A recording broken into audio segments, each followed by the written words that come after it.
What's up, everybody? This is Devin White, linebacker for the Tampa Bay Buccaneers. You're listening to the LCC Network. Go Bucks.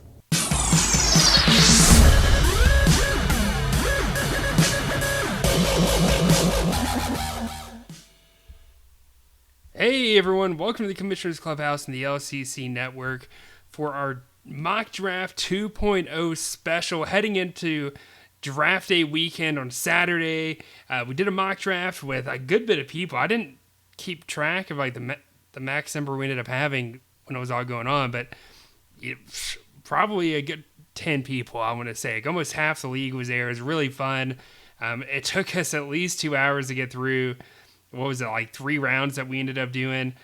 We still had a blast. We're basically going to break down the draft, what that looks like, what the teams look like. That way gives everyone a good idea. Did I screw up that pick? Was it a smart pick? What could I have done differently? Who else might be there? That type of deal.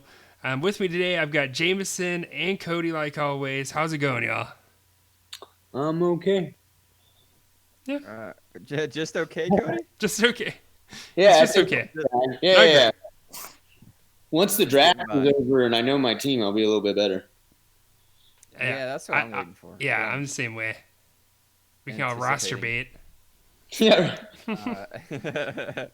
All right, guys. Well, yes, like Pat said, we'll kind of just jump right in here with some of the things that happened. Let's kick us off with a really cool sound drop. What do we want to hear today, guys? Any preferences? You pick. About some. Surprises. Oh, backyard football. Yes. God, you knew what I wanted. All right, we'll kick it off here. So the first 5 picks, obviously, no surprise there. Like all the running backs, CMC, Saquon, Cody went Zeke, Alvin Kamara, Dalvin Cook. I think at number 6 is what was interesting. Austin Eckler at number 6. I don't even think this is the next. So in our mocks before, we didn't even have a running back going to this spot, much less Austin Eckler. What did you guys think about that spot, that pick? I guess technically I made it, but I don't know. I look at it like this. Don't get me wrong. Like I value like Darius Leonard and things like that more. Like people like that more. I think at this point, when I said to make this pick, I knew that once it got back to him, I'm a big running back guy in the first round, and once it got back to him, there was gonna be nothing there. I like the upside of Eckler over a guy like Derrick Henry, and obviously a guy like Leonard Fournette. I also valued Eckler over Josh Jacobs. I mean, let's really look at it. Eckler was our sixth running back, was he not on the consensus? I don't remember. You know Pat, what? do you Let have me that go. info up? Yeah, I do. Hang on. Let me go pull it up real quick. I pulled it up. He's number 6. So if you're really thinking about it, that falls in line in terms of Yeah, he is where he's 6. at. Yep. Yeah, like where he's been at. And so my thing is he's rated as the sixth best guy. He went number 6. Granted, you could have went like a Darius Leonard or something like that, but my thought process was there's no running back going to come back to him. He's got high upside in the passing game, and he's the only running back at the moment. I think in terms of that's proven. I think they got Justin Jackson or something like that Yeah. as their backup, which he'll probably steal a few carries and stuff like that. But I just like where Eckler's at, and I thought it was a good spot to take him, knowing what was going to come back and what was going to be available coming back around. Because you can get a linebacker in that back second round. You can go get I mean, granted, it's not a Darius Leonard, but at the same time, like, there's not a lot of people that are going to put up numbers like an Eckler either when it comes back around. There is going to be nobody like in the second round. That's my thought process. Okay. And that brings me to the point you guys mentioned it last night when we were mock drafting. I think people that were on could see it. 13 of the top 24 picks, so 13 picks in the first round, were running backs. If I did that math correctly, that's so more than half of the picks were running backs. I think. And then when we got done, to make it even worse, like Pat mentioned, Pat, you were talking about, well, maybe I go running back right Yeah. in the 9th spot, and then Big Oss got Buda Baker, which is very surprising. I guess Pat, you said he panicked or something, but he could go running back too. So I mean, we could see as many as 15 or 16 running backs go in the first round, and it makes you wonder if that happens, where does the other talent fall to? Like, at what point is it not worth drafting a running back in the first round? You know what I mean? Like, at what point, like, if you get to that Kenyon Drake territory, do you still draft in the first round? You know, like, I don't know, like Chris Carson. I think I stop at. I think I would stop at Kenyon. Like I think he would be the guy that I was just like drew the line in the first round, especially when you're going to be in the back half of that first round. You're going to get an early pick in the second round, so you can have a similar type of running back like a Todd Gurley that you could just go grab in the second round. There's no sense in wasting that early late pick on somebody that you're not completely sold on in terms of like Kenyon Drake. Like we don't know what Kenyon Drake's going to be. A lot of people think he's going to bust out, but he's not worth a first rounder. I think it probably stops at like the Nick Chubbs, the Joe Mixons, you know, Aaron Jones, stuff like that. Like I think that's where it kind of stops, and that's where that line has to be drawn. And it's also a different strategy being in the back half because you know you're going to get a quick turnaround. Yeah, that's kind of where it is for me in that same group. You know, honestly, I'm not even super high on Aaron Jones. I have some heartburn even with that in the late first for me personally, not for other people, I guess, but I kind of have the same thought there. Yeah, I don't think it makes me nervous because I'm at 17. Yeah, I don't think any of us were real high on Aaron Jones, but I couldn't fault anybody for taking in an Aaron Jones in the back half of the draft, first round. I couldn't fault anybody. But now I could look at somebody and just be like, I can't believe you just wasted a pick on Kenyon Drake in the back half of the first round. Because let's be serious, Aaron Jones is a step above a Kenyon Drake at this point in time in their careers. I mean, the guy just, did 15, 16 touchdowns rushing? Over 1,000 yards? He had 18 total. I don't know how many it was rushing. I think it was like 14 rushing and 4 receiving. Yeah, I mean, that, but I think he had 18 total. Yeah, same difference. Which is a crazy number. Yeah, absolutely. Which he's not going to replicate, but I mean, he could throw 10 touchdowns and hopefully gets over 1,000 yards again. And I could see that happening. And I think that's worthy enough to be an RB1 and maybe take a chance on him late in the back of the first round and then swing back and get another maybe a dominant receiver or linebacker in the second round. Or maybe if you're really feeling bold, go get you that elite quarterback if they've started to slip, because talent's going to slip if all these running backs are going. Yeah, they definitely will. I think for me, like this reminds me it's so funny. This reminds me so much of COVID and toilet paper, the running back position, because a very logical person would at some point say, all right, there's a cutoff here. I'm not going to go running back at this point. And I guess we did see that. The cutoff ended up being Kenyon Drake. Kenyon Drake fell just a few picks past the first round. He fell to the 26th pick to Colby, is who we mocked Colby getting that. Now, whether or not Colby actually gets Kenyon Drake with that pick, who knows? I would imagine he would look at that and say, there's no one past this, and Kenyon's the best I can do. And it gets a lot worse after this. If Kenyon's the best available, I could see him getting Kenyon of that pick. I think it's very reasonable decision for someone to make, even if it wasn't Colby. But I think during the mock there became this mad dash. There's a couple of things that differed from this one and the first one. We did not have Maria getting Alvin Kamara in the first round in the first mock draft. We had her getting. I think we had to get her Pat Mahomes or Lamar Jackson. I'm pretty sure it's Pat Mahomes with that pick. So then, running backs fell a little bit more. And Darius Leonard didn't go to the 7th pick. He went to the 8th pick. So he fell one pick later. But I do think there became this mad dash of running back this mock draft versus the one that we did on our own the first go-around.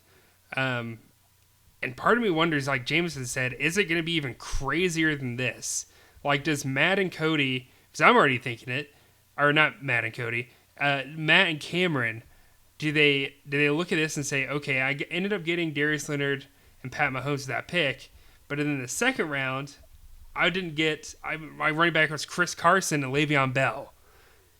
You know what I mean? Like, if he waited on Pat Mahomes, if he still wanted a quarterback in the first 2 rounds, I mean, you still had, I'm looking at it now, you still had Aaron Rodgers there. You know what I mean? So there's a bigger drop-off there between quarterback versus running back in the first and second rounds. And at linebacker, freaking Tremaine Edmonds was there in the second round. So it does make you think, do the first 8 picks, 9 picks go all running back? Because I don't think that's out of the question at this point. I think that is a very realistic possibility we see, and Darius Leonard's stock falling even harder than any of us thought possible. I don't maybe necessarily see like maybe a Darius Leonard maybe dropping, and I could definitely see like the lower half of this draft not getting some of the running backs that did drop in this mock. Like I could see a Joe Mixon and a Nick Chubb going higher than they did, stuff like that for sure. But at the same time, I think a guy like Darius Leonard is kind of solidified top 10. And, there are going to be guys in the top 10 that are just like Michael Thomas. So you stop at Pat Mahomes and Darius Leonard, but even Michael Thomas, I don't even think that's going to happen. I think Michael Thomas is probably going to be the one that drops the most out of the three. Yeah. You're right. Between the three of them, he will drop the furthest.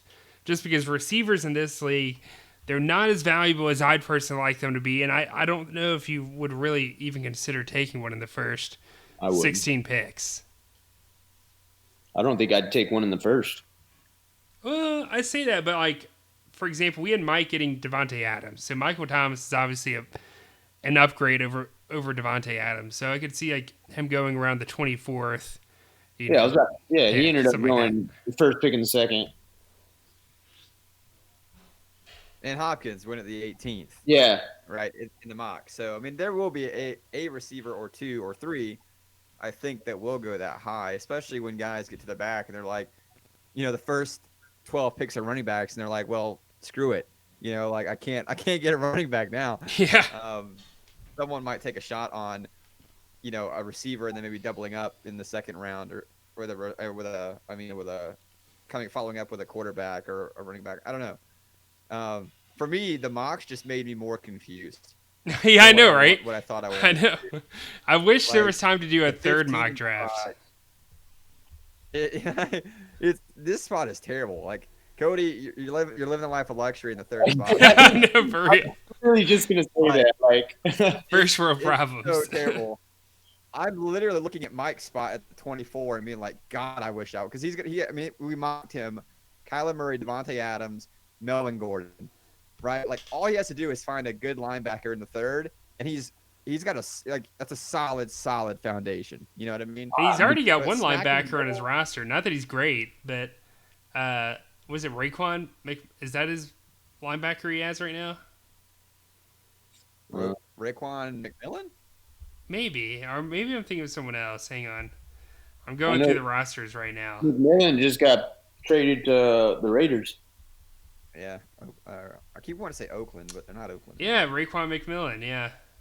Which I think he's okay, but he's not going to be the every down linebacker. No, he's not. That's going to be Corey Littleton. He's going to be outside. Especially with Littleton there. Yeah, but I'm just talking about when they go to smaller packages. He's more your, McMillan's more your traditional downhill sideline to sideline, but like Corey Littleton's the guy that's going to be in the passing packages and the dime, the nickel. Like, that's what hurts his value. That's why I'm not super sold on him yet, Yeah. Yeah. But I think he's definitely a good player. I liked him out of Ohio State, man. I think he's going to be solid. I think he'll definitely be rostered, and he should be. But I don't think he'll be an LB1, and that also probably goes to our position rankings. Yeah, I'm so going to look. I'll say this. Something that I'm coming to terms with that's not my normal MO is evaluating a very solid quarterback. So, for example, if we have Lamar, that's not your MO at all. That is not my MO. That is not my. I mean, you guys play in the other league with me. I'm not a high drafting quarterback type of guy. But if I'm at the 15 and 12 or 13 running backs are gone, Darius Leonard's gone, and I'm looking at Lamar Jackson, I don't think it's going to happen. But I mean, there's a piece of me that feels like I might consider it there. You know what I mean? Like, because if I can come back in the second and grab a guy like Le'Veon Bell and then come back in the third and get a guy like Cooper Kupp or something like that, having Myles Garrett and Patrick Queen, I think I might take a shot at that. I don't know. But this is what this mock draft has done to me. It's made me consider a quarterback at the 15th spot in the first round. I don't think it's a terrible decision. No, absolutely. Especially if one of the, I think there's probably three to four that I think are in their own group in a way. And I think it's did we have four go in the first round?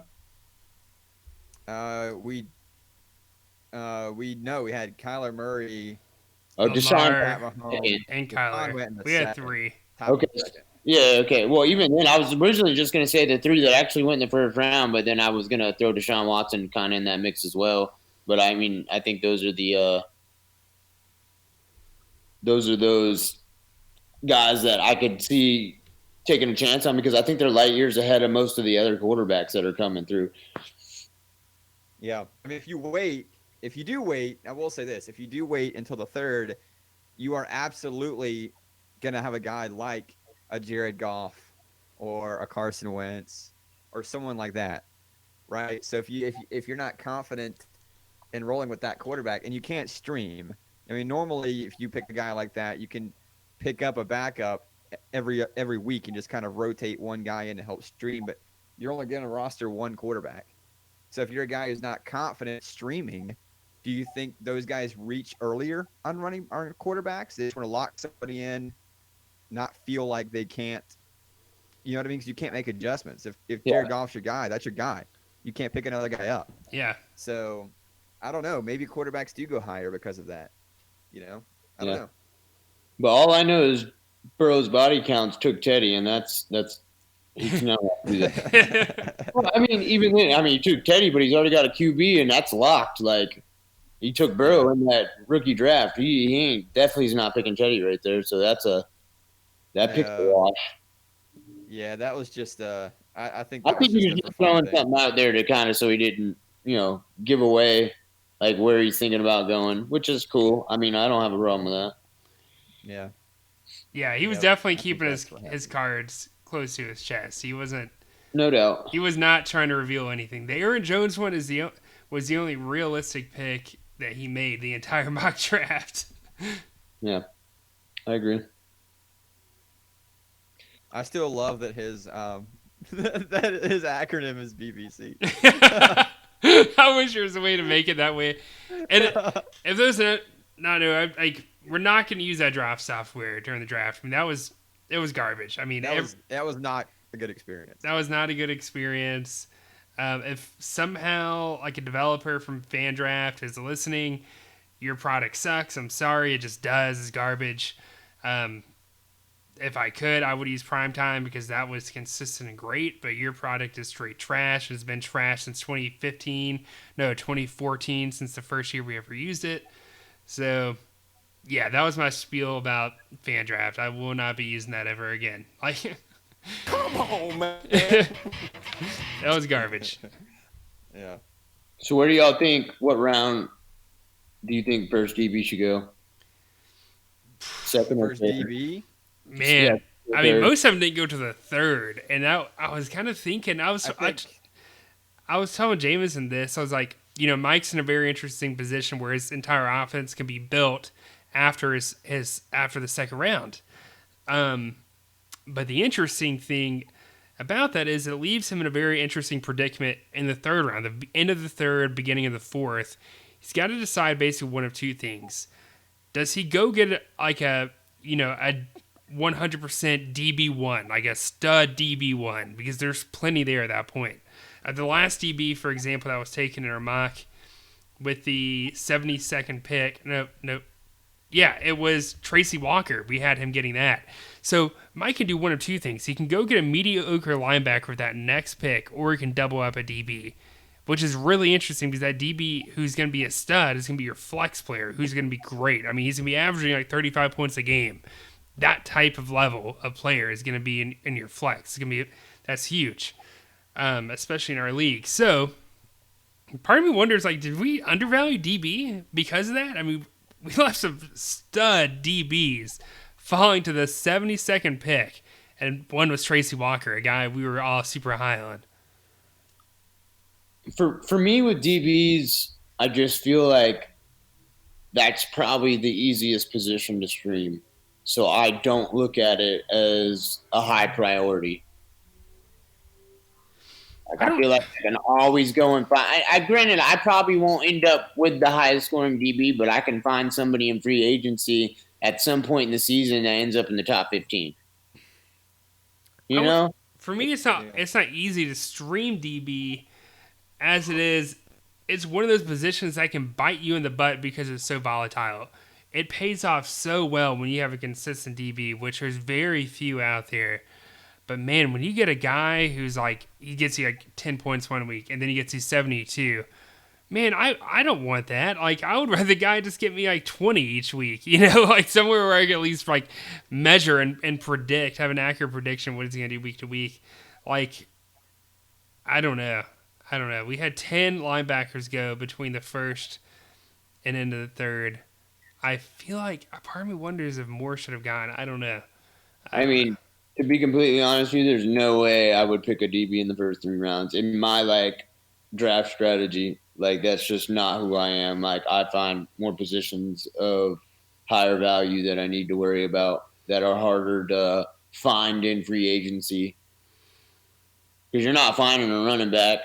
You're probably not going to find a decent linebacker at any point. Maybe one reveals itself a year, 1 or 2 that turned out to be like a top 15 type guy after the draft. Receivers, a couple of receivers will pop out, but I wouldn't even draft receivers in the top 3 either just because of the importance of it. In my opinion, I think I can find somebody at some point. There's just more. I value other positions more than others, and I think it's easier to find players in free agency at certain positions than others. So I try to prioritize that way. So with everyone's thoughts on the DB, where do you guys think the first one goes? I'm going to say that we're going to see it in the late second round. We're going to see the first DB go. I think it would be more like mid second round. I'm mid second round. I think I don't think it'd be that late. I think you start to see them kind of go hot and heavy though once they do go. I see. There's definitely 3 or 4 that will definitely probably go in the second. Yeah, I think we'll see a run on the third with receiver. At least that's what the mock showed, and I think that's expected. Yeah. Yeah. I mean, Kenny Galladay fell to the 45th pick. That's not bad. That's the late second. That's about what I would expect. I felt like that was a pretty good value pick that we had, and then we had good value, yeah. Absolutely. Amari Cooper, the 62nd pick was pretty good, honestly. Oh no, it is true. That's very good, dude. TJ Watt dropping to the 3rd round. Yeah, that was a good value. That was great value. I did not like Sony Michel in the 3rd. I think at that point, people are just people that didn't get running back or I need to get up. Yeah, at that point they're thinking, all right, it's bad, but it could actually get worse. I think that's what happened there. What about Raheem Mostert or somebody better? He went earlier than that, I thought. I took him in the 2nd. Yeah, he went in the 2nd round. Oh, there he is. Yeah, I took him. Yeah. Oh I went back. That thin? Makes me nervous. It really makes me look back and be like, damn, maybe Billy was onto something with the CEH pick there at the 301, Maybe I should have put my 2nd round pick or something and guarantee myself a running back. Oh, man. Well, the issue with CEH, though, it is still it's a gamble because you're going in with CEH basically saying CEH is going to be my flex player week in, week out with that kind of pick and that kind of value. So basically what that says is... For Billy. Yeah. If he does not pan out, it is going to hurt. It is going to really hurt. I never thought I was going to be... What now? Say that. You got it. I was just going to say Billy's going to be 2 running backs in the first 3 rounds. That's going to be interesting in itself. Yeah. To see how that plays out. Well, Cody did the same thing, basically. Yeah. That's right, with Raheem Mostert. Interesting. But his is kind of locked already. Mine is you know what I'm saying? I'm going to see what's there. Yeah, I might not go to that pick, obviously, but he's already pretty much locked in to have 2. I'm going to look at your full roster right now with the mock draft. What was that? So Billy, I'm if you're curious. listening, I'll trade you for the one. Wow, If you Cody, don't hang have on. 2 running backs. Oh no, this makes sense. Cody had Darius Geis. At the moment, he's got Darius Geis, Ezekiel, Raheem Mostert after the mock draft. So Darius Geis is nothing at this point. But at one point, that would have been 3 running backs with a linebacker. I obviously know he's not gonna. What's the word? He's not playing, obviously. Yeah. Doesn't even have a team. Yeah. And Cody said he goes running back and linebacker, and if you look at the roster, it's running back, linebacker, running back, linebacker. Really, at least one of them will be would've been. defensive end. At least one of them will. I got. Oh yeah. You know, I'd probably, because I also got Bradley Chubb, so I might not go TJ there. But if TJ's sitting there in the 3rd round, you better believe I'm going TJ in the 3rd round. It's not bad, honestly. Like Chubb would be like a mediocre linebacker if you wanted to keep him there. If you drafted TJ Watt as your defensive end, you know. Yeah, and honestly, that would if I had to stream both. I mean, if I had to play both of those guys, those are probably one of the I never thought I would take if they both qualify as DNs. I don't know where Chubb's sitting at. Yeah, he's kind of you guys, if you drafted a 3-4 outside linebacker, you can make him your defensive end if you really want him to. The only issue though is maybe you're in a position like Cody did where he got 2 of those guys that could go either way. Maybe you want one of them to stay a linebacker just because you want that depth. You know, I think having depth at linebacker is more important than having depth at defensive line. Absolutely. Yeah, no doubt. But those are 2 players, at some point you just can't pass on talent. And that's how I feel about it. If I got to draft somebody just because, I love where they've fallen and I already have another guy there, well, so be it. That's how I'll do it. I'm just drafting. I try to draft talent, man. At the end of the day, I'm trying to load my roster. If I got to unload somebody to fill another position, then I'll do that. But I think at this point, especially early on in the draft, you just look for talent. You know, a team that's pretty complete. I'm looking at it right now, and he didn't do the mock draft. We basically did it for him. But if it went this way, this is actually a pretty good roster. It's Cameron with Josh Allen at defensive end, OBJ at receiver, Pat Mahomes at quarterback, Chris Carson at running back. I know it's not the greatest situation, but you can live with that. You know what I mean? And Levante David at linebacker. That's a pretty complete team, dude. After 3 rounds. It's balanced more than anything. Yeah. That's solid. I think there are some teams, because I'm looking at some of these rosters right now. Oh, yeah. There's definitely some guys that were a lot more balanced and some guys that went a lot more heavy. But I'm seeing a fairly regular pattern, and it's all the same. You know, running back, linebacker. Some guys got no receiver. A lot of guys have no receivers, which is not super, super unusual, I wouldn't think. A lot of guys don't have DB, obviously. That's not surprising. A lot of guys that don't have defensive linemen. That's not surprising. So, I mean, they're all built somewhat similar up to this point. You know, if you look through all the teams, everyone's got a running back by the third, into the hold. third, which is pretty interesting. That's the Do what? one. I think that's the only position that everyone has at least one of by the end of the third is running back. From what I'm seeing. Yeah. If you look at Hunter's team, he actually went pretty defensive heavy. When he has David Johnson off the waiver and Derrick Henry in the first. Outside of that, Justin Simmons, Jordan Hicks, and DeMarcus Lawrence. No quarterback, no wide receiver in the first 3 rounds. Oof. But there were still some decent quarterbacks there at that point. I think I'm going to go to our quarterback rankings. Maybe it'll jog my memory a little bit. Yeah, Big Ben was still there. Big Ben, Jared Goff. Was still there. Jared Goff. Matt Stafford, Phillip Rivers. Yeah, okay. So it does get a little iffy at that point if you haven't gotten quarterback yet. Third. Also, I thought if you go look at Matt's team, Matt's got a pretty balanced team in terms of if he gets Darius Leonard, he's pretty much locked up at linebacker. He's got both his linebackers. Then he got probably somebody that's probably going to be around the 15, 16 in terms of RB. So you got an RB1, and then I like Jonathan Abrams, so my thought is that's a number 1 safety, or could be for sure the upsides there. And Josh Allen, man, Josh Allen could be a top 12 quarterback just based off of rushing performance. Yeah, I like Josh Allen a lot. One of my teams that might be one of my favorites, actually, who doesn't even have a quarterback. And I think they'd be fine with that one, honestly, with the players they got. They've got, this is BP, Brian Burns, Terry McLaurin, and waiver wire. Then Dalvin Cook in the first round, Tremaine Edmonds in the second round, Landon Collins in the third round. That is his defense is done.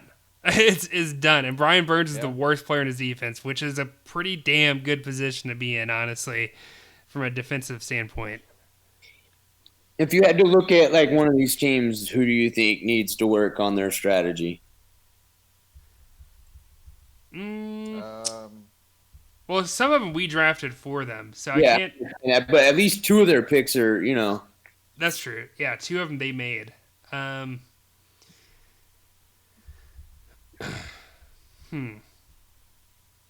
even like what we did maybe isn't the right strategy for them to go, and we could, critique that. Like, we didn't do a very good job. You should probably, maybe look at it this way instead. I'm looking at Big Oss's team, and we already mentioned it, but he's got Budda Baker instead of a running back.